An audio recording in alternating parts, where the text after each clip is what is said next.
What's going on, people? We are Tottenham TV. It's happened, people. Worst nightmares realised. Arsenal are going to be lifting the Premier League title, and Spurs are going to have to go down to the wire to save themselves from absolute embarrassment and getting relegated from the Premier League. Don't they have the dignity just to be safe at least going into the last day? Not even that. They've won the title. We're not even safe. We can't even say we're in the Premier League and they've won the Premier League. I know. Just before we get into it, the link to submit your player ratings is pinned to the live chat. So do go and submit your player ratings and we'll bring them up on screen when we get to that segment. But look, let's get into it. Chelsea 2, Tottenham 1. Same old Stamford Bridge, same old Tottenham. Nothing's changed. Why did we think anything was going to change? I don't know. Maybe it was because we were coming up against the worst Chelsea side that we've ever seen. We thought maybe this game will everything. We can swim off into the De Zerbi sunset and kick on for next year. But obviously that it just wasn't meant to be. First and foremost, the biggest positive of the day were the Tottenham fans yesterday. Because I thought the fans proved yesterday why we're such a great fan base, sticking together. The noise generating from that away end was incredible. I'm sure it must have come across unbelievably well on TV. It was deafening at times. That first half, even 1-0 down, 2-0 down, the fans didn't give up, you know. We deserved more from that game yesterday with how we turned up in our numbers and the voices. I mean, I left yesterday, the stadium with a croaky voice. Like, it really was something special that away end yesterday. Yeah. I mean, we've been great, the Tottenham fans, throughout the whole season most of the time. I think we've had unbelievable support, even when things have been going horribly wrong for most of the season. You know, you've got the what do you call it, before the Forest game, you know, with the team bus and everything. There's been every step of the way, the Spurs fans have been kind of trying to encourage the team every time, even when they don't deserve it, even when you know, they haven't given us anything to cheer about. The Spurs fans have been there throughout the whole season, and none more so than last night. I think last night, pretty much from the first minute, even maybe just before the game till the end, even at 2-0 down, when he never stopped singing. There was that bit. I think it was at 2-0. It might have been at 1-0, but there was like a 10-minute just like proper like going at singing Yet Army constantly.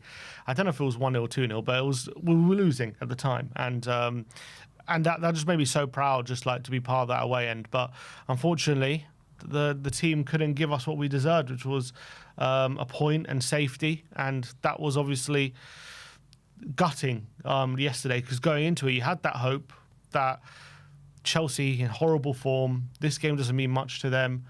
You know, not they'll necessarily roll over, but we could do enough to get the point. That's what the feeling was going into the game. We were confident. I was confident we could just do enough to get a point. I wasn't necessarily going into it thinking we were going to win, but going into it thinking there will be enough to get a point. And ultimately, Chelsea, they got one over us yet again. I don't even think Chelsea, as you say, were great. I don't think they played so well, but they just seemed to always turn up. They didn't even turn up. They just did enough to somehow get the win. Obviously, we gave them the second goal, but the first goal, Enzo batters him from 30 yards. What are you meant to do about that? It's just they just seem to always bring something to the table when we come to town, and it happened again. Yeah, and you know, Palmer been shocking all season. Someone says only Palmer looked good, and I agree. Like, Palmer was the only one that really turned up for them throughout the game. He was giving us problems throughout, to be honest. But yeah, look, Chelsea weren't great yesterday. Spurs weren't great. It was two poor teams playing against each other, and I think probably the fair result from the game was probably a draw. But when you give goals like that, you know, the fans yesterday, you know, we have to be extra loud because we know what we are. We know how poor we are. We know how poor these forward players are. So these players need as much support as they can get just to try and get over a line or try and get points. Obviously, that didn't happen yesterday, but it has happened in previous games where the fans have just been incredible and we've been able to cheer the team across the finish line and get enough points just to keep us in this conversation right now where we're at, to be favourites going into the last day.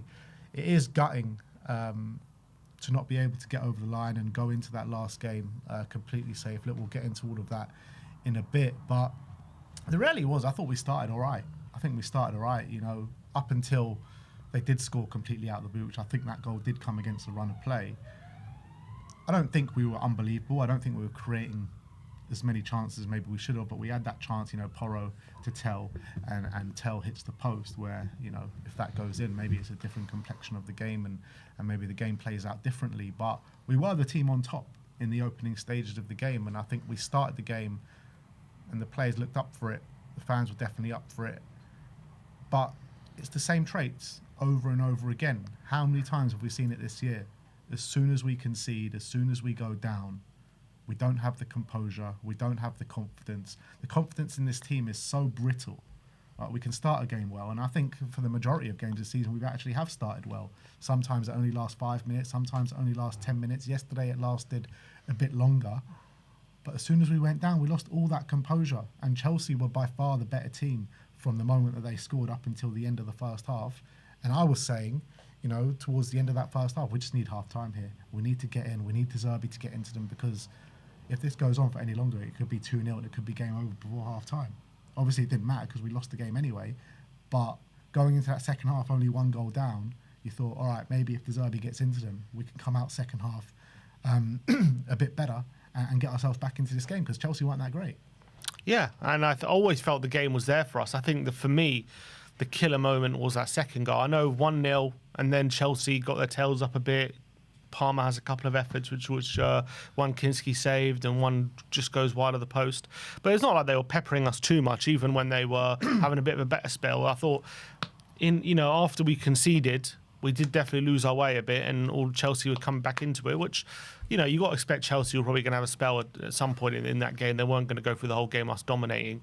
But obviously the way it happened, us going 1-0 down and then Chelsea get a bit of momentum was frustrating. But at the end of the day, you go in half time 1-0 down. It's not the end of the world. You know, 1 goal and you can always save you, and that's all we need. All we needed was a draw ending this game. So 1-0 down wasn't the end of the world, and I thought I was pretty confident. Second half we'll come out, you know, and we can take the game to Chelsea. We can get that goal, and we can do enough to survive by the end of the game. But that second goal was a killer, absolute killer, and it's not like we came out flying, but we came out a bit on top in the first half, you know, dominating possession. And then Mwani, I just don't know what he's doing under like no pressure. He just gets the ball and plays it straight to Palmer and sets him up on an attack, and obviously that leads him scoring. And actually, if you look at, you know, how the goal came about as well, when Mwani gives it to Palmer, he then I can't remember, he gives it to someone else. I think Enzo crossed it to the back post, and if you look at the back post,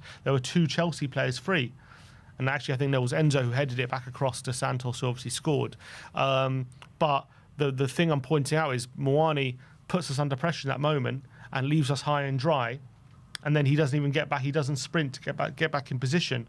And by the time they're near our box, they have 2 men free, because Porro's been quite out of position because of his positioning and Mwani's mistake. And Mwani isn't busting a gut to get back into cover for him. So we're ending up with no right back, basically, for that goal. And we ended up conceding for that moment. And if that moment doesn't happen, I don't think Chelsea go on and win the game. I think we'll probably end up getting a result, because Chelsea didn't really do that much, especially in the second half. That was the only moment I really remember them doing anything in that second half, the goal, which we gave to them. So that's got to be majorly frustrating for Roberto De Zerbi, that we just gifted them that second goal, which was the buffer they needed to go on and win the game. I think you always felt, was it ever likely we're going to get 2 goals there, especially with our attacking players? You know, I think we haven't scored more than 2 since Zerbi's come in. You know, we've got 2 against Villa and we've got 2 against Brighton, but the other games there's only been 1 goal. So we've been struggling to score, if we're being honest. And I think getting the chances hasn't been a major problem, or even getting to the final third, but it's creating those good quality opportunities and putting them in the back of the net. That's obviously been a major problem for us this season, especially, and as well since Zerbi's come in. So going 2-0 down was always going to be a mountain to climb. Absolute mountain to climb, and it proved too much for us at the end of the day. I did feel like the last 20 minutes, because obviously 7 minutes of stoppage time at the end. Richarlison scored, 74th minute, 75th minute, wherever it may be. And I felt like from the moment we scored, we were heavily dominant for the last 20 minutes. And I did feel like there were opportunities there for us where we could have done a lot better, and we could have got ourselves back in that game. like Chelsea were retreating for those last 20 minutes. And we could have, I think that game was there for the taking. If we had that little bit more quality up front, we would have got back into that game. But unfortunately, we don't. Yeah, exactly. We don't. So that's why we can't afford to let in sloppy goals like that. Yeah. And we can't afford to just be gifting goals in the situation we're in. And it's no surprise Moani was hooked, I think, straight after the goal. I think he was ready to come off anyway, but he was obviously he was hooked off to boos from the away end, which, look, you don't like to hear it, but at the end of the day, I don't blame the fans to airing their frustration in, because he's been dreadful ever since he's come here, and he's really put us in the shit yet again, in this game especially. Did he get booed, did he? He did, yeah. Wasn't like crazy, but yeah, he was being booed by the away end, which I don't like, but... It's a contrast, isn't it? Because the last away game I went to with Villa, he came off and he got a hero's applause as he was coming off. And now the boos, I didn't even notice the boos. Maybe I was just too angry. But that is the most frustrating thing about it all, because he was literally, we had the sub stripped off, ready to go. So if the sub was made a minute before that we made them, that mistake doesn't happen, because Moani would have been off the pitch. This is like the fine lines that we're talking about here. It's like, how frustrating can it be? Yeah, very frustrating. But as you say, the last 20 minutes, we did give it, obviously, a decent go. Richarlison scores, and then Maddison has that moment, which he looked like he was about to put one away. It's a challenge from Hato, it's a brilliant challenge. And then we have the penalty. I think it came straight after that, the penalty moment. And I've obviously, we were at the ground yesterday, and it's hard to know what exactly went on. Obviously, we know that Cucurella was booked for a foul on Van der Ven, but the referee said it was before the ball came in play. But being in the ground, I thought that that Tell took the corner. The referee then blows his whistle, and he says retake corner. So I thought it was in play. Now looking at the replays, the ball was in play. The ball he had kicked off. The play had restarted when the referee blew for a foul in the penalty box. So he's now saying, well, the action of Cucurella started before the ball came in play. So even though the ball had restarted, the challenge started before the ball came in play. So you have to give it a restart from the corner. But the referee, I don't understand. The referee stops the game once the corner has already been taken. It makes no sense to me. You watch it the back, you watch the replay, Tell clearly takes the corner, and then the referee blows the whistle for a foul. He doesn't blow it before Tell takes the corner. If he had blown it before Tell took the corner, I could accept that. I can say, okay, fine. But Tell takes the corner and then he blows his whistle. So I do not understand how a referee can restart play, stop play for a foul in the box, book the Chelsea player, yet not give a penalty. But the play is active at that point. It's not dead. Play is currently going on. So if there is a foul, there is an infringement, then the player has to be punished with on-field action. You can't just be punished with a retake of a corner. That makes no sense to me. There has been video evidence that when Tell takes a corner, Van der Ven hasn't even reached the ground yet when Tell takes a corner. How can the action be finished if Van der Ven hasn't touched the ground from Cucurella pulling him down? I accept that Cucurella started pulling Van der Ven down before the kick was taken. That's fine. But the action hadn't even finished by the time the corner was taken. So if the referee's pulling it up, then I don't understand how he doesn't give that penalty. It's the first time I've ever seen something like that happen. In all honesty, it's bonkers, and it only happens to us. This kind of crazy stuff. I don't know why VAR doesn't get involved and tells the referee, look, you restarted play. It should really be a penalty to Tottenham. Not a retake corner. Obviously, the players knew at the time. They were incensed. If we get that penalty and we score, I do think we go on and get the draw and we're probably safe at this point. So I was fuming at the time, and I'm fuming still watching the replays. I don't understand how that hasn't been given. It's an abomination. Same as last night. It's time and time again this happens to us. Time and time again. These clear refereeing errors which are doing us week in, week out. If we only had competent VAR officials and competent referees, Spurs would be safe right now. We would have had a penalty at the end of the Leeds game. Would have taken the 3 points there if we would have put that away, and we would have taken a point from Stamford Bridge last night. And but Sky and the Premier League don't get their big story on the last day of the season. They don't get Arsenal have won the league now. There's no title race to talk about. The Champions League race is pretty much all but done. So what? They're going to go into the last day with just like Europa League or a Conference League race to talk about, which no one really cares about. They want the big story of Tottenham potentially going down on the last day of the season. I'm convinced of it. I'm telling you, this league this year has been so corrupt. I know you're probably fed up of me talking about it and hearing it, but I'm going to keep saying it because this is what I'm seeing week in, week out. To the level of the officiating at every single Tottenham game, bar none. We're getting crazy decisions against us every single game. And yeah, look, there are crazy decisions going on in other games as well, but the consistency, you know, you always say that, you know, refereeing decisions are refereeing decisions. It's going to even itself out. It's going to level itself out by the end of the season. That's not the case with Tottenham. That might be the case with every other team, but with Tottenham, that is not happening because we're getting consistent, crazy decisions against us week in, week out. Arsenal have been complete flip reversal of that. Arsenal are getting the decisions week in, week out. And if you look objectively, if you even take your Tottenham hat off, take your Arsenal hat off, if you look objectively to the level that both these clubs are getting refereed this season, one is at one end of the spectrum, the other is at the other end of the spectrum. I'm not having it saying, oh, you're down at the bottom, so everything's going to go against you. Like, come on. What decisions have we actually had in our favour this year? The level of incompetent display from this PGMO and the referee, like the one at the end of the Leeds game, check it for 10 seconds and don't even ask the referee to go and have a look for himself. Don't even ask him. The one yesterday, they just brush these decisions off like they're nothing. I just don't understand how this can happen. Like, I can understand it if it's once or twice, but every week it seems like at this point. And it's just like, it's madness. The whole thing is just crazy. I just can't get my head around it. And you know what I actually think happened? I think the referee saw what was going on, and I think he saw that it happened before the corner was being taken, but he doesn't realise that Tell has just taken the corner and he blows up, and now he's put himself in a real pickle because he thinks, oh God, I thought I was meant to blow this was before the corner was taken because I've spotted what's going on. He doesn't blow the whistle in time. The corner's then taken, and now he's put himself in a muddle thinking, well, I saw it before, but now the corner's taken. I think I'm just going to give a retake corner. But I don't understand. How VAR doesn't get involved there. It's a clear decision. I think the referee's got himself in a complete muddle, and then it's compounded by Liam Delap elbowing Jed Spence, you know, completely recklessly, by the way, and it looks like to me with intention. Delap only has eyes for Jed Spence. He's not even looking at the ball. He goes flying into Spence with his elbow.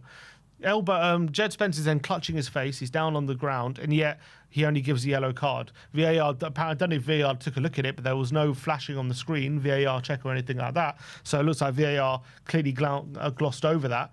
Yet that was a clear red card to me. I've watched it back. It's clear, it's bad. Strong connection with Delap's elbow and Jed Spence's face. God forbid he would have touched his hair, then it would have been a red card. But an elbow to the face, all of a sudden, that's not a problem. I don't understand. What are these rules that they've come up with, where if you flick someone's hair, that's dangerous play, but an elbow to the face, you know.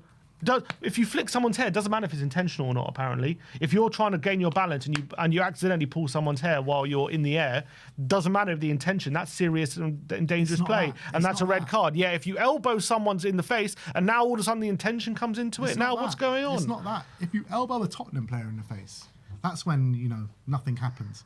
Any other club, you know, if Gabriel's getting elbowed in the face, he goes down, makes a meal out of it, and he's down for 10 minutes and crying and he's acting like, you know, he's got concussion, or he's acting like this, or he's acting like that. Then you're going to see red cards, and then you're going to see players pulled up on it. But if it happens against Tottenham, it doesn't matter. You know, we'll just brush it off, and we'll have our story on the last day of the season. The whole thing's ridiculous. But I just don't understand where we are with these rules. Like, how is it possible that, who was it, Martinez touched someone's hair and VAR gives a red card? Right, so that's serious and dangerous play. Yet an elbow to the face isn't. Like, what's going to be more impactful to a player? Someone pulling his hair or getting an elbow to the face? I think we all know the answer. I think we all know what's more dangerous and what's more serious foul play. So I think I don't understand where we are with it in this game, in this day and age, with football, with these stupid rules that they've concocted, right? Where it's leading to these crazy decisions where some fouls that are not as dangerous are being penalised with red cards, and so like for example, Xavi accidentally catches the Liverpool player Van Dijk with not as much force, and that's not a red. Yet Havertz purposefully takes out the Burnley player with studs on the calf, like purposefully goes to do it, and that's not a red card. Yeah, Xavi accidentally do it is a red card. Like, how have we come to this point where these are the rules? It's continuous double standards by these referees, and I'm sick to death of it. And I'm sick to death of talking about it. But these are the talking points that they leave us to talk about every single week. That's the reality. So, look, we can't hide behind the fact of these refereeing decisions. These are not the reasons why we're not safe, and these are not the reasons why we're losing and drawing games. The reason why we're losing and drawing games is because we're not good enough. That's the reality. So we can talk about these refereeing decisions, and yeah, they're very frustrating, and yeah, it doesn't seem like a level playing field, and that's fair enough, and that's definitely one element to it. But the real element here is that we're not good enough, and our forward line are absolute dross. Randall Kolo Muani, what was he even doing on the pitch yesterday? What was his job? Like, I don't know what he did throughout the game. All I saw him do was lose the ball consistently, fail to take on his man, add absolutely nothing to the attack, and give away a goal, and basically play through Cole Palmer. He was absolutely horrific yesterday, Kolo Muani. Matisse Tell, he had opportunities in the latter stages of the game to do something. He failed to do it. These attacking players are failing for us time and time again, game after game after game. And yeah, fine, we can all point to they're probably not our first choice players, and all our first choice players are injured right now. But this is what we got. There's still players that are on big wages. Matisse Tell, we signed him for decent money. Kolo Muani, he was a £70 million player a few years ago. Richarlison, we signed him for 65 million. These players are on big wages. They're supposed to be players that are supposed to be good, but they fail week in, week out. They are not fit for purpose, and they are not good enough. And if we just about survive on the last day, it's not because of them, it's in spite of them. These guys, they're not good enough. Yeah, but we know that.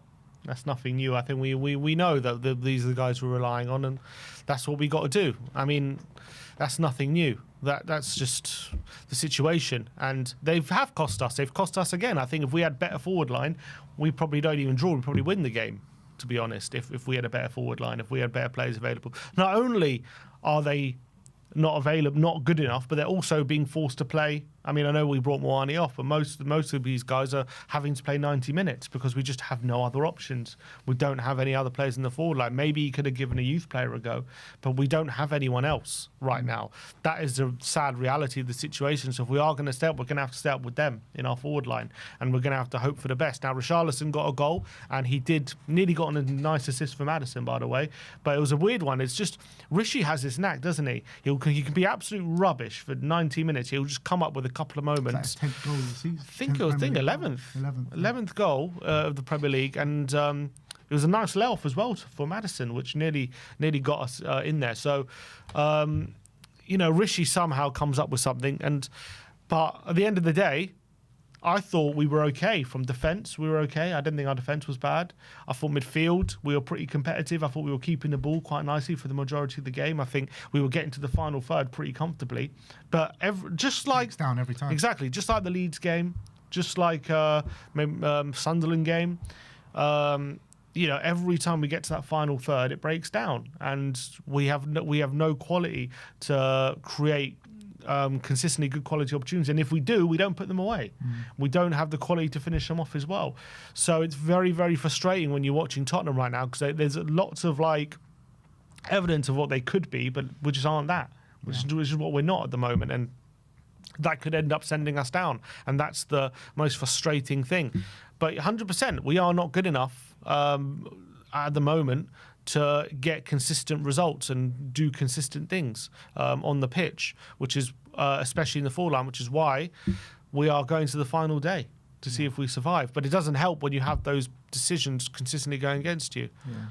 Another player that I was really disappointed with yesterday was João Palhinha. I thought he was a ghost chasing shadows in the middle of the park. I just felt like he just was never able to contest. That's the reason why players like Enzo Fernandez and Cole Palmer had so much space in the middle of the park. It just seemed like they were free every time.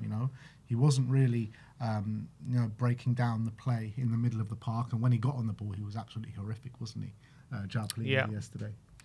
Yeah, didn't think his passing was very good, which is no surprise. And I thought off the ball, I thought Paulinho and Bentancur were competitive, but I just felt like Caicedo wasn't looking as leggy as he usually has this season. I thought Andre Santos, although he scored, he was looking quite good as well. I wouldn't say they were bullied or anything in the middle, but I just thought they were a little bit ahead of Bentancur and Paulinho, and I was especially disappointed with Paulinho. I thought he, usually you associate him with like that monster performance, covering so much ground, and he just wasn't quite at it yesterday. I thought Bentancur had a decent game. I don't think he was poor by any stretch of the imagination. I thought he was all right. He was keeping things calm and composed in the middle of the park, and he was definitely the better out of the two. Paulinho was horrific, I thought, yesterday. Udogie was pretty poor yesterday as well. Like, I think that there's no real cohesion on the left-hand side with Tel and Udogie. They don't seem to work that well together on that side. I thought there was little to no link-up play. They seem to be playing two different games. Yeah, they didn't do well yesterday. I actually think usually they have quite decent link-up, but no, yesterday wasn't good. It wasn't good. I thought Udogie didn't really help him that much. I didn't remember too many times he was actually getting into the final third. And I thought Tel at times, again, similar to how we've seen it before, he's bright sometimes when he's confident taking people on, he's looking bright. But when the going got tough, especially late in the game, he let us down, unfortunately. Yeah. I felt like we just kept giving it to Tel as like he's the one that's going to get us out of this trouble, because there was no real trust for Moani to do that. And I just felt Tel didn't really do much. Like, maybe he looks a bit bright with the first few touches on the ball, but in reality, what did he actually do yesterday? I mean, he hit the post. Yeah. Apart from that, I don't think he caused Chelsea too many problems at all. Yeah, I mean, he wasn't great. I think he was our brightest attacker, but he wasn't great. Yeah. That's just the state of our attack at the moment. Yeah. So, look, I think it's just so frustrating that this has to go down to the last day, and we've left it to chance now, because we know our home form, what our home form's like. Yeah, fine, we've drawn our last two home games, and yeah, De Zerbi actually hasn't lost a home game yet. But anything can happen in a 90-minute game of football. We can easily go and win the game or draw the game, but we've left it till the last day. And are these players going to be able to handle going into this last day with this kind of pressure, where it's like, if you lose this game, you could be playing championship football next season. Mm-hmm. Like, that is it now. This is it. We've all said it. Every week we've said, this is it, this is it, this is it. This is actually it. This is the last game of the season now. Everton at home. If we lose, we could be going down to the championship. That's it. Are these players going to be able to hold up to that sort of pressure? Evidence suggests they might not. I mean, from what we've seen, I think, when things were going all right for us, and in game, I mean, and we're playing well, then the players seem to feed off that. When Villa, we had a good start, got the early goal, and they fed off it.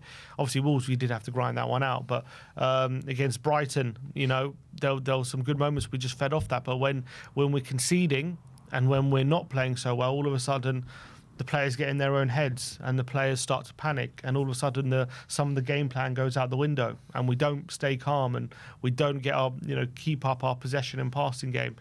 And that's very worrying, because if that happens on the final day and we do panic and we do shit the bed, and if we don't come away with anything, that could be could be us done if Leeds don't get anything out of West Ham.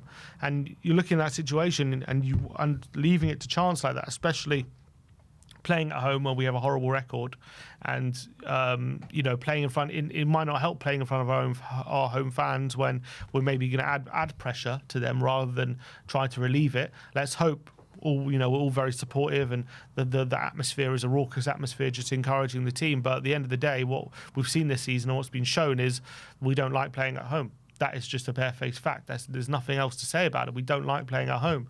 So the fact that we finish at home, it's not preferable probably in this situation. And if we do go 1-0 down, think about what the atmosphere will be. Even if we don't, if West Ham get an early goal and it's 0-0 at our place, think about the anxiety and the nerves that's going to filter through.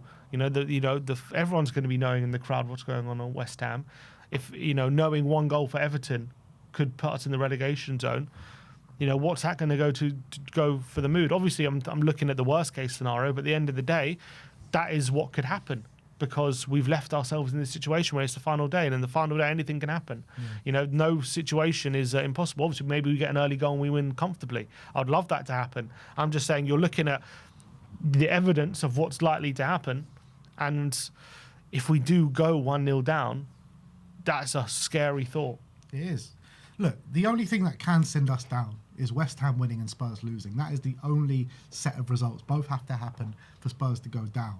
So I guess that's the only kind of positive looking at it going into this last day. So Spurs are still big favourites to stay up going into the last day.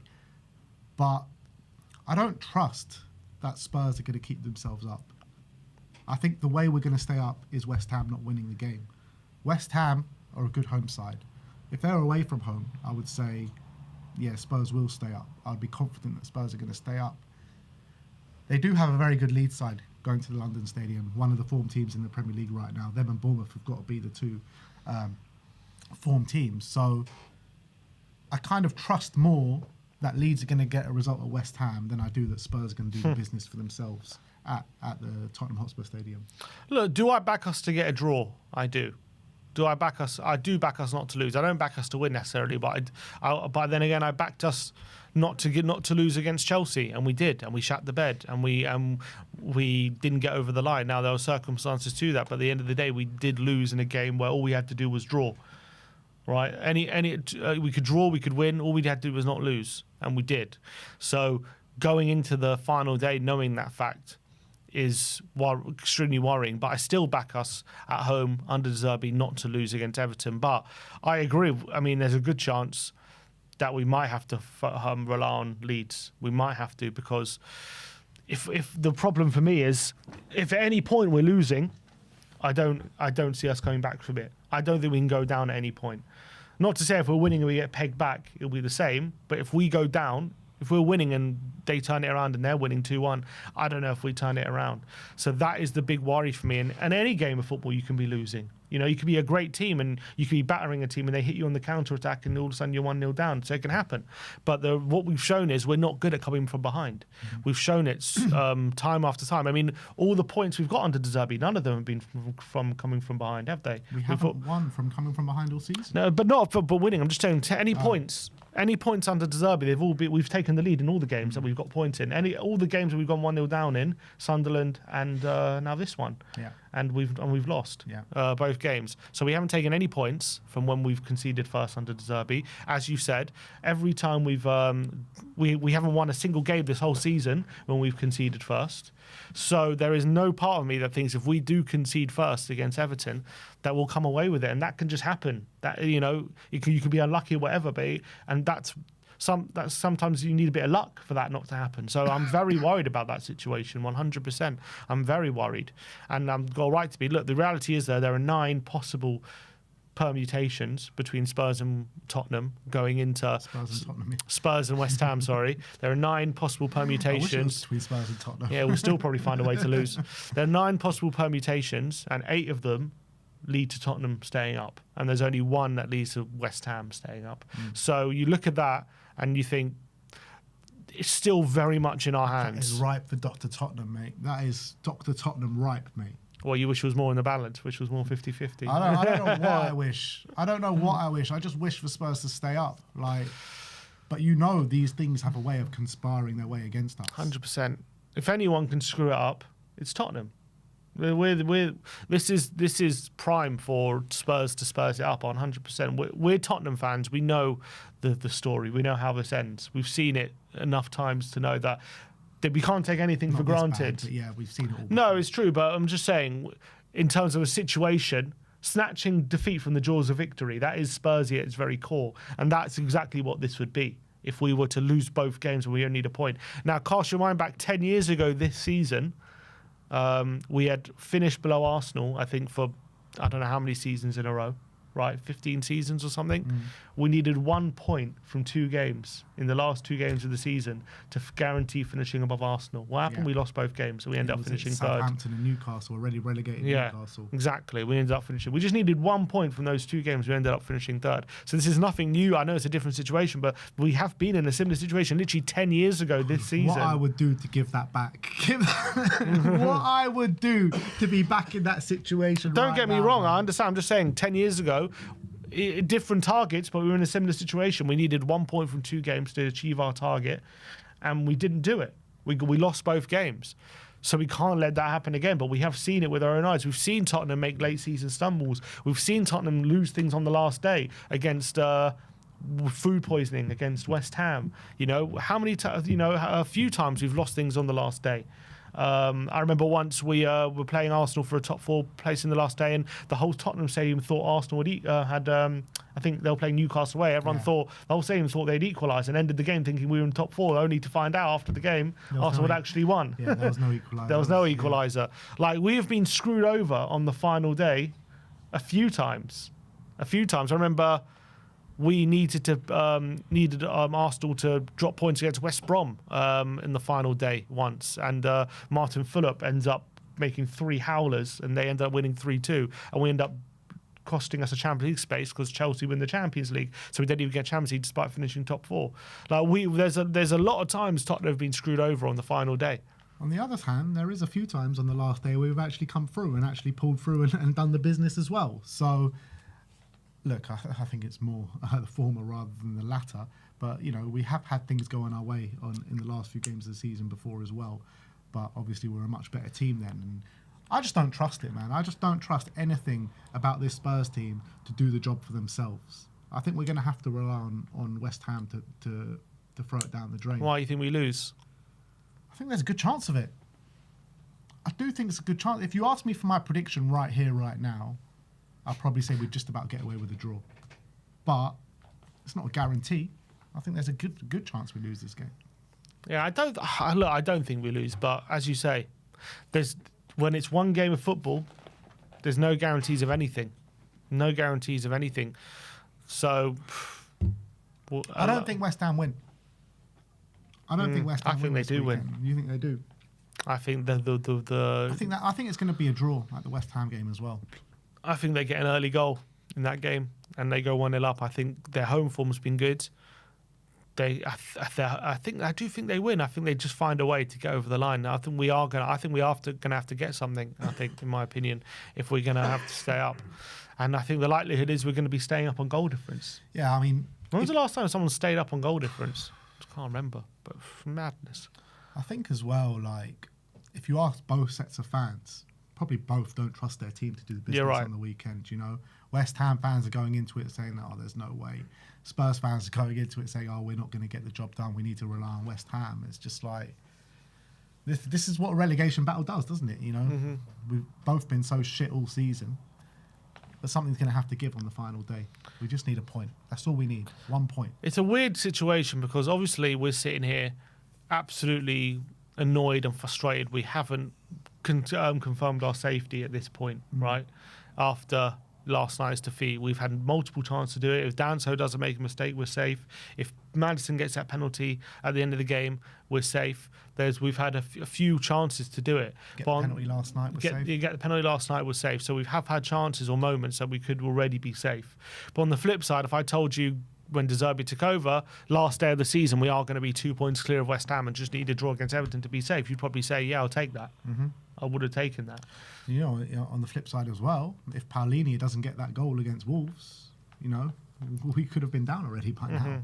You know, that was a massive, massive goal, and that was probably what was the turning point in what made us favourites to be safe, because going into the final 10 minutes, West Ham were winning the game, we were drawing the game, and it looked for everyone to see that Spurs were probably going to be going down. Paulinho gets that goal, and we've picked up points in every game apart from the game last night since then, and now we're favourites to stay up. So it's gone up and down. It's been toing and froing for these last month or so, and now this is the final roll of the dice. This is it, last game of the season. I can't believe we're here. I just cannot believe it. I'm dreading it. I'm dreading that final day of the season. I really am. Sunday is going to be a day from hell, whether we stay up or not. Unless we just win comfortably, it is going to be. Oh, I can't even envisage what's going to be going through my mind on that Sunday. It's going to be hell. I'm going to be all over the and shop. On the same day, Arsenal are going to be lifting a Premier League title. Literally. If you haven't already, guys, get out of London. Get out of London. I've seen enough after yesterday, mate. It is going to be horrific. It is going to be horrific, the amount of them lot that are going to be worming their way around London. We've already seen it. We're on the way back from Stamford Bridge last night and we saw cars with Arsenal flags waving out in West London. Mate, it is going to be insufferable. It already is. It already is. Just seeing them lot partying on the streets till 5, 6 in the morning. And we're fighting relegation. It's just embarrassing, man. You know when people say, oh, if they win the league, it's going to be unbearable. It really lived up to that. It's really been so unbearable. This is just the beginning. They haven't even lifted the trophy yet. You know what I mean? They confirmed it yesterday. They confirmed the Premier League title. But the worst is yet to come.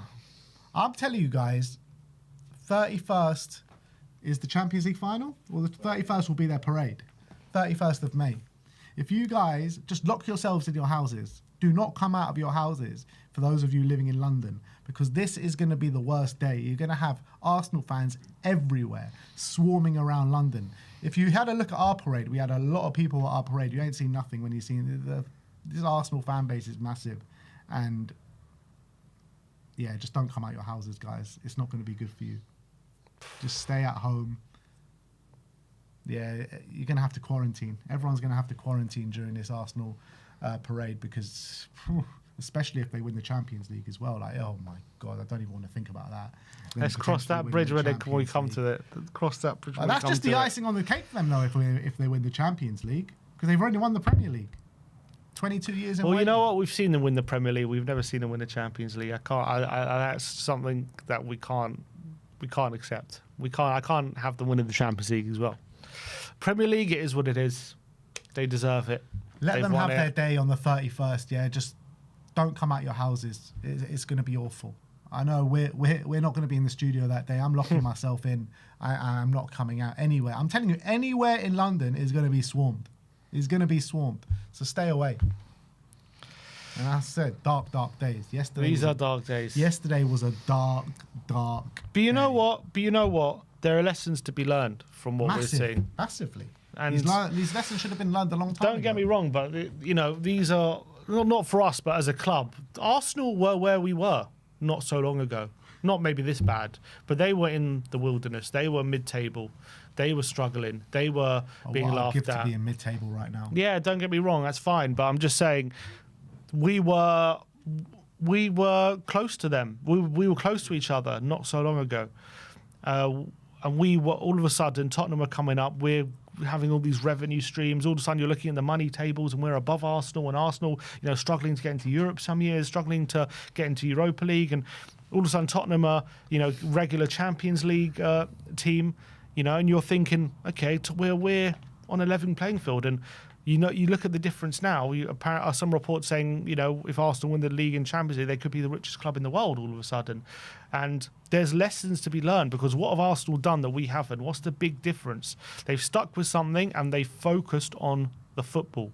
That has been their number one. I don't see Arsenal executives coming out saying, we're looking beyond the football. We're becoming a global brand. This is what we're focused on. Even if Tottenham don't do well, we're still securing our finances, all this kind of stuff. Maybe they're obviously doing that behind the scenes, but from the face of it, what is the number one thing coming out of Arsenal every single year? How can we improve? What needs fixing on this football team? What can we do that's better? We've got Ramsdale. How can we improve on that? We've got central midfielders, okay, who can we get? Who's the best in class? Let's get Declan Rice. This summer, they just finished second, right? Do they rest on their laurels and think they could last summer and think they can go again with a similar team? No, you know what? We have Saka who's one of the best wingers in the league, but let's give him some help. Let's get Madueke in there. We have Odegaard, one of the best 10s in the league. Let's give him some help. Let's get Eze in there. We need another striker. Let's get Gyökeres, big money signing. That has been the focus of Arsenal, especially since Arteta's been there, but for the last 5-6 years, the number one focus of Arsenal is how can we improve the football. The football has taken the precedent. The football has been the number one focus at that club for the last 6-7 years. And it's no surprise that you have the investment, you focus on improving the team, and you have good quality, which they do. And look where they are. They're now winning the league in a Champions League final. What did we do when we were in a Champions League final and we win a title challenge? What did we do? We said, well, we have Harry Kane, so no need to sign a good striker. We have Dele Alli, so no need to sign another number 10. We have Sonny, we don't need to sign another winger. We have Wanyama and Dembele, we don't need to sign another midfielder. We have Toby and Yan, we don't need to sign a defender. The difference is night and day, and all we had to do was make sure we're focusing on improving every single year and being that our number one thing. Well, we got distracted by concerts and NFL and Peppa Pig and all this bollocks, right? And yes, we increased our revenue streams, and yes, we increased our all the money we were making. But what felt fantastic app though. We have an amazing app, increasing street to seat companion app. It's something like you've never seen. I've never felt safer getting to my seat at the Tottenham Hotspur Stadium than I feel now. Got to give them credit. And and I think Tottenham have to look at what over there, because they were struggling, and there was even talk they were going to struggle with FFP and all this kind of stuff. Arsenal, there was all this talk when they were not doing so well about financial. But what did they do? Did they say, okay, we're not going to spend? Did they do all that? No, they doubled down. They made sure they invested properly. They concentrated on the football, and now they're absolutely flying. And, with Pep gone, who knows what's going to be the future for them? We'll have to wait and see. But they've been, let's be honest, they've been second for 3 years in a row. They've been up there. They got to a semi-final of the Champions League last year. So this has been coming. This has been coming, and they didn't let up. This has been coming every year, and they didn't stop. And so we have to look at that situation and take the right lessons and think, why the hell did we not do that when we were on top, when we had a position of strength, when we were battling for titles, when we had unbelievable players? We rest on our laurels and we just thought we had a good squad, so let's leave it at that. But we didn't continue to invest. We didn't continue to improve, and we stopped thinking about the football. And that was where we went wrong. The reality is, right, when we had Jose Mourinho, we weren't even in our best moment. But Lee Judges came out on AFTV and he goes, they are everything that we're not. Now it's the opposite. They are everything that we're not. Absolutely. They are literally everything. The daylight or the gap between Spurs and Arsenal now is probably the biggest that it's ever been in recent times. Even when they were undefeated, I felt the gap was smaller than it is now. And that was a big gap. Don't get me wrong. That was a very big gap. But right now, you're looking at a team that could go down on the last day, and Arsenal are going to be lifting the Premier League title on the last day. The gap is as big as it's ever been between these two clubs in South and North London. It's ridiculous, and it should never be like that with the revenues that Spurs make. Mm-hmm. It should never be like that. Spurs should be up there competing. And that is an indictment on the way that this club is run. That is an indictment on the decisions that they make every single year. That is an indictment of everything to do with this football club. And ENIC have blood on their hands for letting it get here. They do. We are the most poorly run club in the Premier League, and we are one of the richest clubs in the Premier League. How does that even make sense? We've got more money than sense. We've got more money than sense. Like you say, when we were in that position, finishing second and third, the narrative coming out of this football club was saying, we don't need to sign anyone. Our team's good enough, It's impossible to get anyone better than we're going. It's impossible to get anyone to get into this squad that will make us better. Like, what sort of attitude is that? Seriously. You look at every other serious club, whether it be Arsenal, whether it be Man City, whether it be Man U, back with Alex Ferguson, whether it be Chelsea, back in their prime 15 years ago, whenever it was. They always replenished their squad. They were always looking for better. They were always looking for more. Spurs, instead of the motto saying to dare is to do, to dare is to rest on your laurels. That's what we do. All we do is rest on our laurels. When we're onto a good thing, we say, all right, that's enough from it. That's enough from us. We'll just rest on this and we'll go backwards now. That's all Tottenham do. ENIC have blood on their hands for where we're at right now. And to see at the point of where we were in title races and Champions League final, we were ahead of Arsenal. And now there has never been a bigger gap between the two clubs. And that is all on ENIC, no one else. Yeah. So Look, it's going to hurt us fans more than it's going to hurt Enoch watching Arsenal lift that title and win a Premier League and win trophies and compete for the large things. And that's the most frustrating thing about it. We're the ones who are going to suffer for it more than the club and Enoch, because they're still going to pay their dividends and they're still going to, they're not going to be hurt by the rivalry as much as we are. But I hope they learn the lessons and look over of what's going on over there and think, why aren't we there? Why aren't we in that position? Why are we battling for relegation while Arsenal were challenging for the title? When we spent, if you look at the net spend look at our revenue streams, we have bigger revenues and we spend similar amount of money to them. So I really hope they take a long, hard look at themselves, look in the mirror and see why it's gone so wrong and how can we do something similar to them, because they've really shat the bed in where we are right now. I really hope they look at themselves and say, look, we can't do this. We're just not equipped for the job, because we're not capable of taking a club as big as Tottenham Hotspur to where they want to go and where they want to compete. I hope that's including their lead, but if it's not, I really hope they somehow look at what's gone on at Arsenal and think and ask themselves some really hard questions. And let's hope that this is the last time we're ever in a situation like this again. Absolutely. It's shite being a Spurs fan right now. Absolutely. It really is. Look, we feel everyone. I'm sure there's a lot of people in the comments and a lot of people out there who are not happy right now, very sad. Well, I understand it's a lot of people say, I don't care what Arsenal do, blah, blah, blah. At the end of the day, they are our biggest rivals and they're winning the Premier League, and that's not easy to take, but that's just what we got to accept. It is what it is. We've got ourselves in the situation we are now, and that's got to be the full focus going into Sunday. But we're going to have to also watch them win the league, and that's it. Look, it's going to be a very hard few weeks as a Spurs fan, seeing them lift the title, seeing us fight for relegation last day of the window, watching that Champions League final unfurl, watching their parade and just being in and around London, seeing the Arsenal shirts everywhere. It's going to be insufferable. It's going to be insufferable. So just check in on all your Spurs fan friends, man. Just check in on everyone, because it's going to be awful. And I'm sure a lot of people's mental health is going to suffer, as is mine.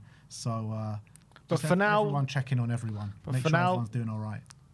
For now, the only thing that matters is Tottenham and staying up, and that's just got to be your full focus. 100%. We got to be a Premier League team for next season, and as long as that happens, the future will sort itself out. Yeah, let's hope in a good way.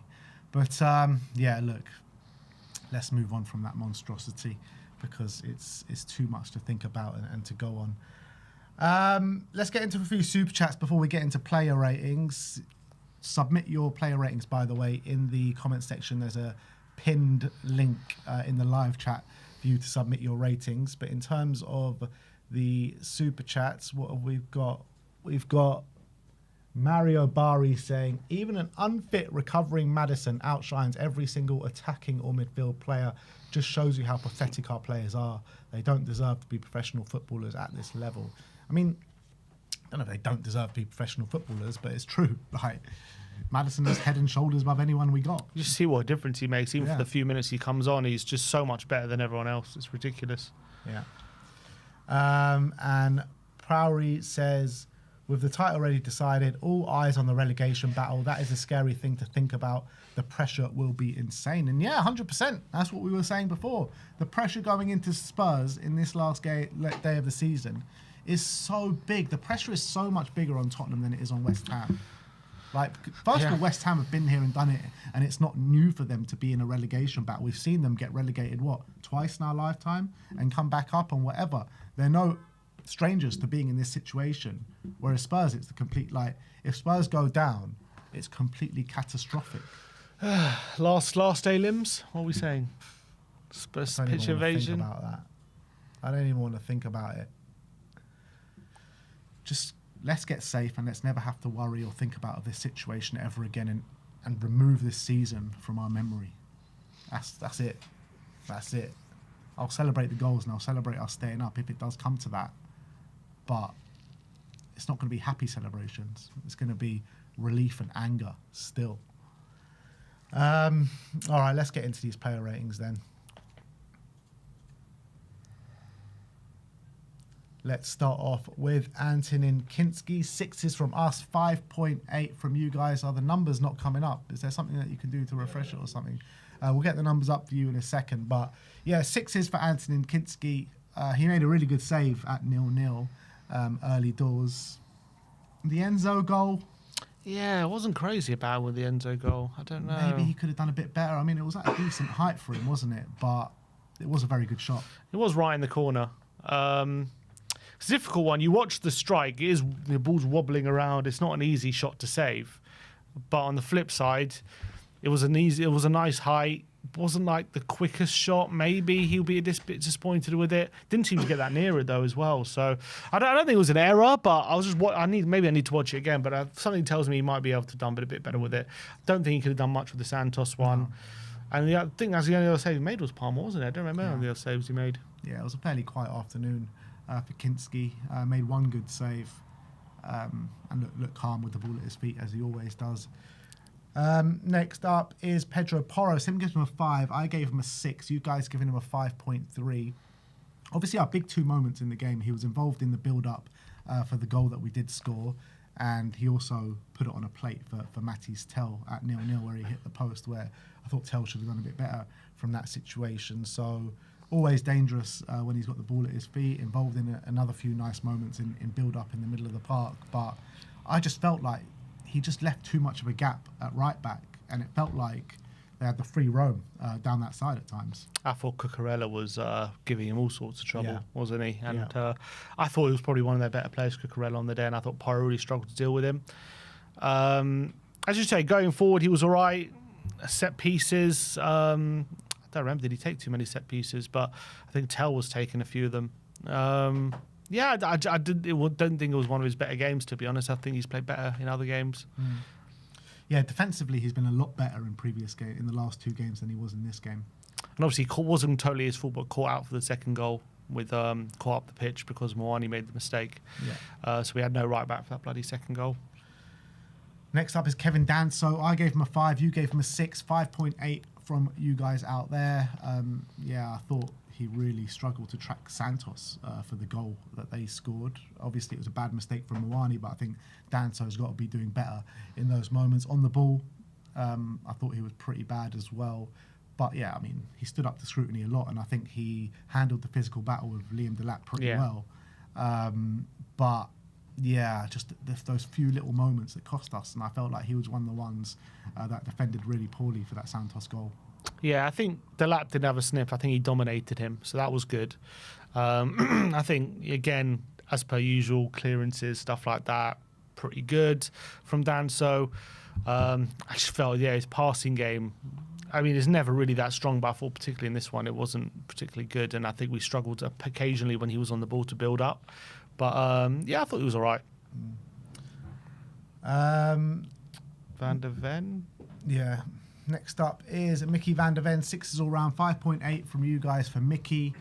Yeah, I think he did all right. I don't think he put a foot wrong, really. He tried to cover for Danso, didn't he, in that moment where they scored their goal. But yeah, he was the best of not a great bunch in defence. Yeah, and I think he was trying to force the issue a bit as well. Some solid runs that he usually does. Usually goes on a few per game, doesn't he? I thought shut down. I thought attacking wise, they did off a little. Like I thought Van der Ven. I thought our defence actually were pretty decent. I know we could see 2 goals. It sounds strange, but I thought we defended pretty well, and I thought Mickey led the line pretty well. Destiny or Doggy, I gave him a 5. You gave him a 4. 4.9. Maybe a 4 was more accurate for Destiny. I thought he was really poor. I kept getting so frustrated with him. He just kept losing the ball consistently down that left-hand side. I thought his link-up play with him and Matty's Tell was like non-existent down that left-hand side, and it just didn't offer much, to be honest. Yeah, I didn't like his performance. I thought he was a bit out of sorts in this one. Neto was kind of on that side, and I thought he struggled maybe a bit with him, and I don't think he got forward well. And as you say, I thought Tell and him have usually okay link up, in previous games, and just wasn't really there this time. Rodrigo Bentancur, I gave him a 7. You gave him a 6. 5.7 from you guys. I thought he was one of our better players on the day. And yeah, look, I think he was the one that was trying to hold that midfield together. He was calm under pressure.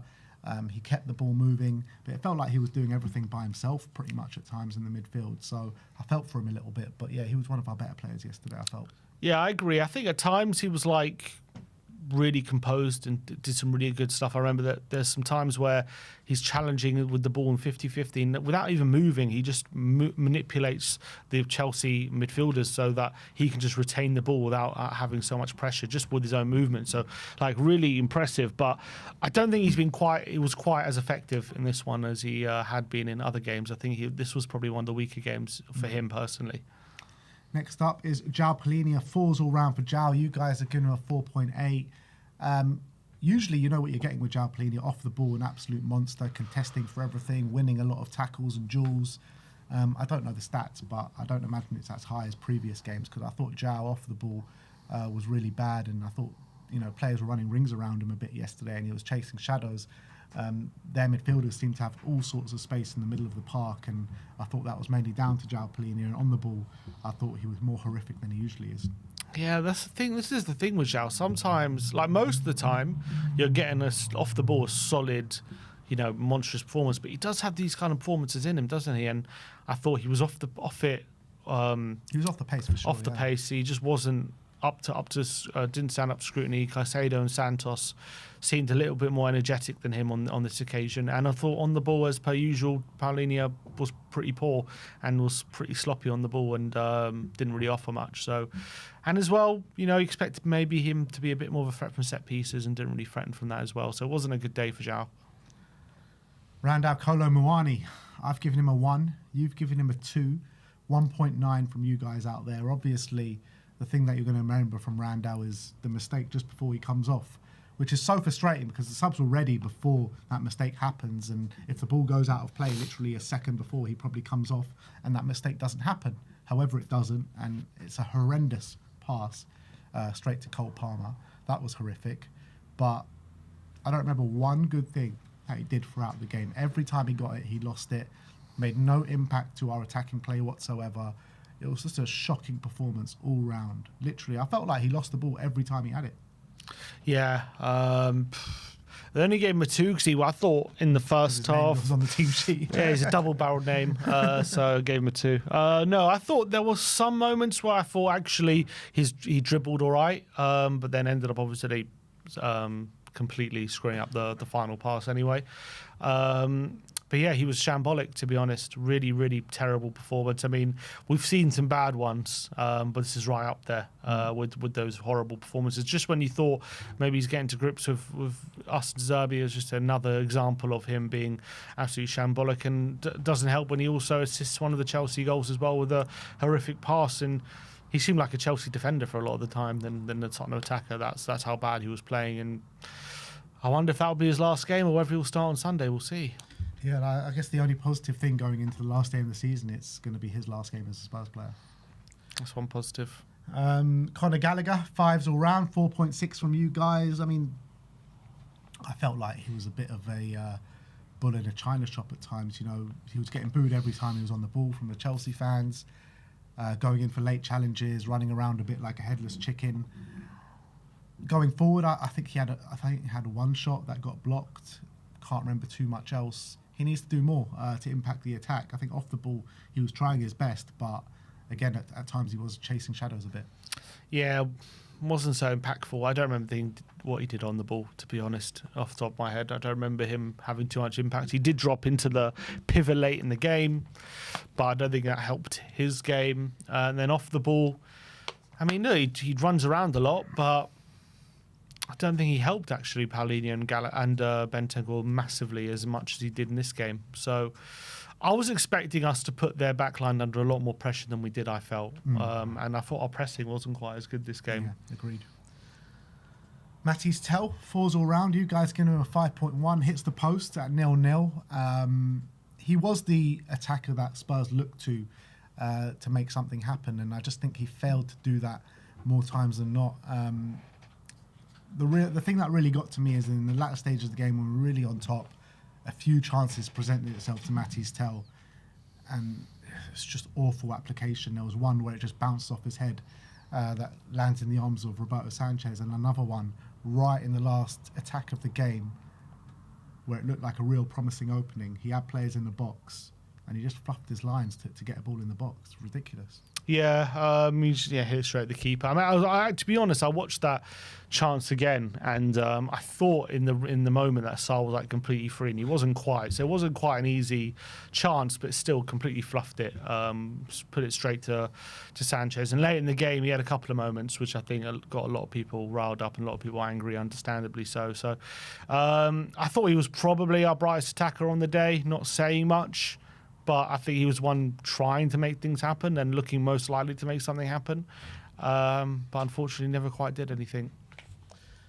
Next up is Richarlison. I give him a 5. You gave him a 6. 5.2 from you guys. Look, he ran around a lot. He battled, but showed little quality, to be honest. And look, he gets the goal. So he gets, for me, he got a point up because of that goal. But yeah, I just think the quality is lacking with Richarlison. And I think that was evident yesterday again. He was. I thought he was terrible apart from a couple of moments, and one moment was the goal, which obviously right place, right time, just missed out the opportunity, and the other time was a really nice layoff into Maddison, which he nearly scored from. So that was a good piece of play. So on another day, he could have had a goal and assist. All of a sudden, you're talking about a different rating, but didn't happen for Maddison. So yeah, I actually don't think he played well, but he had a couple of good moments which could have been decisive. And to be fair, you got to say for a striker, that's the most important things, is being decisive. Yeah, it's mad that our first shot on target came 10 minutes into the second half with his header. That was another chance he had. Yeah. Substitutes: James Maddison, 6 all round for Madders. You guys giving a 6.1. He's the only one that looks calm and composed and with any sort of quality on the ball. Tried to make something happen. I really thought when we had that free kick, that was the moment, but it was a terrible free kick. That balloons over the bar. He goes through on goal. It's a great challenge from Hato, where maybe a bit more sharp Maddison maybe makes more out of it. But yeah, look, he did okay. Yeah, I think, again, I thought he made a positive impact. I think we looked more dangerous when he was on the pitch, and he looked like more likely than a lot of other players to actually do something. I think we just look more lively when he's on the ball, and his passing ability so much better than the other players. Should have taken that shot maybe half a second earlier when Hato came steaming in. If he does, maybe it opens up for him. I think he just delayed it just a tiny bit too much, and Hato was able to get on him. But yeah, I thought it was another promising cameo. Jed Spence, 6 all round, 5.3 from you guys. I mean, he looked fairly lively down that left-hand side, but yeah, didn't do much. But I just thought it was a bit bright. Yeah, he was all right. Didn't create much. Should have caused that to be sent off. Other than that, didn't do much. And last but not least, Mate Sarr, I gave him a 7. You gave him a 6. I actually thought, you guys 5.5. I actually thought he gave us a bit more of a presence in the midfield when he came on. And obviously that assist for Richarlison was actually fantastic. That back heel saw Richarlison at the back post and executed it really well. So I give him a lot of credit for that. Yeah. His back heel, I thought, mishit. I don't think he meant it for Richarlison. I don't think he did, having watched it. But fair enough, his back heel did go to Rishi. I thought he was all right. Came in the number 10. Again, it's not really his position. I don't remember too much he did apart from the back heel, to be honest, but he was all right, I guess. And last but not least, Roberto De Zerbi. I mean, it's hard to really rate him, to be honest. Look, we were decent without doing too much at the start of the game, so you've got to give him credit. But he can't seem to wipe out this team, this mentality issue of when you go behind and keeping the confidence levels up. I thought once he got them in at half-time, we kind of got back to it a little bit in the second half, and the last 20 minutes was probably our best period of the game. But the reality is it goes down to the wire. It goes down to the last game. We weren't able to take anything from Stamford Bridge. He's the manager. I mean, it's hard to give him a rating. I'll give him, a 5, maybe. Yeah, I mean, how much can he really do, can he? And you know what I mean? You look at the stats and you think wasn't a bad, but like he didn't coach with 2 arms behind his back. That's like he can't exactly change the attackers too much. He's got no other attackers available. The only other thing, could he have, I don't know, changed Paulinho earlier, or could he? I don't know. Could he have used Bergvall or Gray, which he didn't use in this game? I mean, those are the only things you could say he could do. I mean, the only other thing, he could use Maddison more, but he says he can't, so then that means he can't. So it's hard to really criticise his selection. In terms of how we played, again, I thought we played all right up until the final third. Like, I wasn't unhappy with what I saw for a large part of that game, up until we had to really, use our quality to score. And that's not a De Zerbi problem, I don't think. It's a personnel problem, which it has been for a while. So I'm not going to criticise him, but at the end of the day, we lost in a game in a must not lose, and that's got to be frustrating. And and at the end of the day, that was it. So I can't exactly give him a good mark, but I'll give him a 6. All right, well, those are our player ratings from the 2-1 loss at Stamford Bridge. Super chat here, no comment, but Intensive Lee. Big up, Lee. Intensive Hope Lee. to see you on the weekend. Last game of the season, Lee. I'm sure you'll be there. So hope to see you then. But yeah, we're going to go into reacts, are we? Yeah. All right, let me just get it up. All right, let's go and see how the internet have reacted to this 2-1 loss to Chelsea. First up is Sevilla Spurs saying, if anyone still has some doubt, here it is, which shows the foul was still being committed when the ball was in play. It's a really poor officiating, and if Spurs get relegated, then I hope the club take the PGMOL to court for loss of earnings and bankrupt them. Actually, Tell's taking the corner there, and Van der Ven has not even hit the ground yet as that ball is coming in. So he then blows the whistle for the foul and decides to retake the corner, yet the foul hadn't even finished yet when the corner was taken. I think you can just about see it at the top there. It's not the best angle, but you can see Tell's taken it and Van der Ven's just about to hit the ground as the ball's in the air. So for me, look, we know we think it should be a penalty, but I think that's more proof there that I don't know what the referee's thinking. Spurs need to be more stronger in this situation. I mean, as a club, not on the pitch. Well, on the pitch as well, but I mean, we need to be holding these people to account. We need to be making more of a meal out of these decisions that keep happening week in, week out. I firmly believe that's why Arsenal are getting more decisions than not now, because they made such a song and dance about it when they weren't getting the decisions. So we need to be stronger as a club. We need to be calling it out for what it is. 100%. Make a statement. We should be making a statement. We should have had about 20 statements this season. Had none. Have we had even one? I think we made one, didn't we, after Fulham, I think. Ridiculous. Who scored? Saying Tottenham have made more errors leading to a shot than any other Premier League side this season in 32. Only Wolves have 15, have made more errors leading directly to a goal than Spurs, which is 14 all season. That's just Tottenham for you, isn't it? Mistakes galore. Yeah. Jed Spence tweeted this out yesterday, just with a lot of laughing emojis. Obviously, I think he about was. what he thinks a decision should have been. I think he found it funny that Delap didn't get sent off. Yeah. Look, the thing is, you see Delap just before he swings his elbow actually take a look at Spence. Yeah. I just don't understand how. Take a look and swing the arm. Yes, I don't understand how they got away with that one. Next up is Jody saying, I have circled the ball in yellow so you can see where it is. See that? Look, it's in play.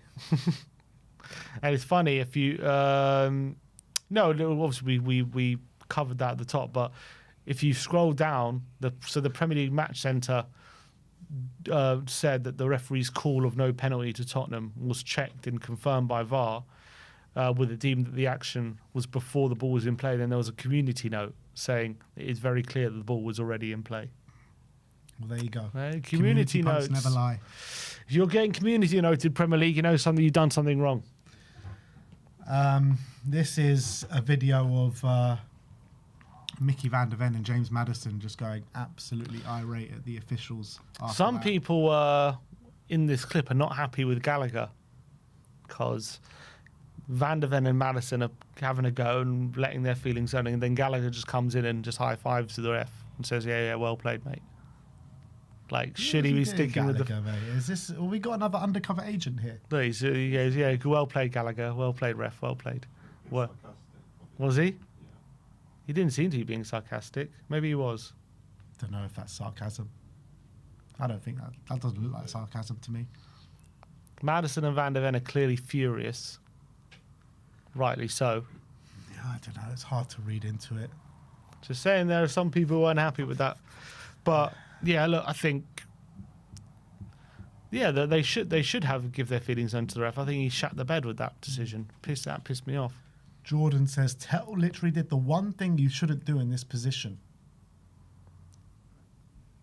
Let's just give it to the keeper. The thing is, if he does find Sarr there, is he offside?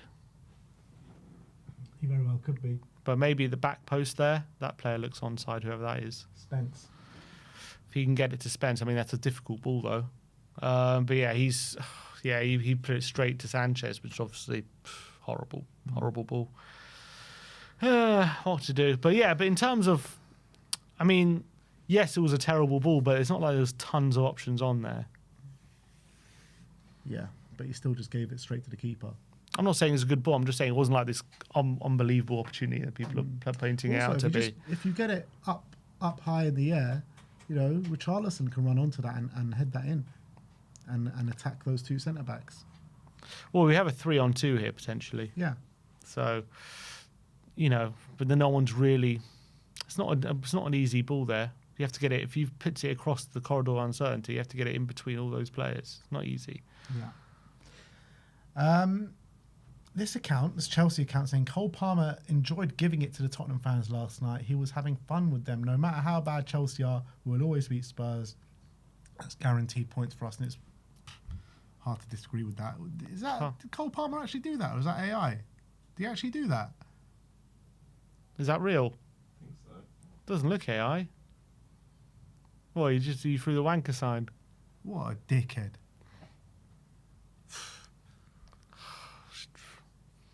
Is that AI or is that real people? Did that actually happen? This is the first I'm seeing of it. Does anyone know? What are we saying, chat? Don't think real. So what? I mean, AIs are pretty good if that's AI. I mean, AIs are pretty good these days. I don't know.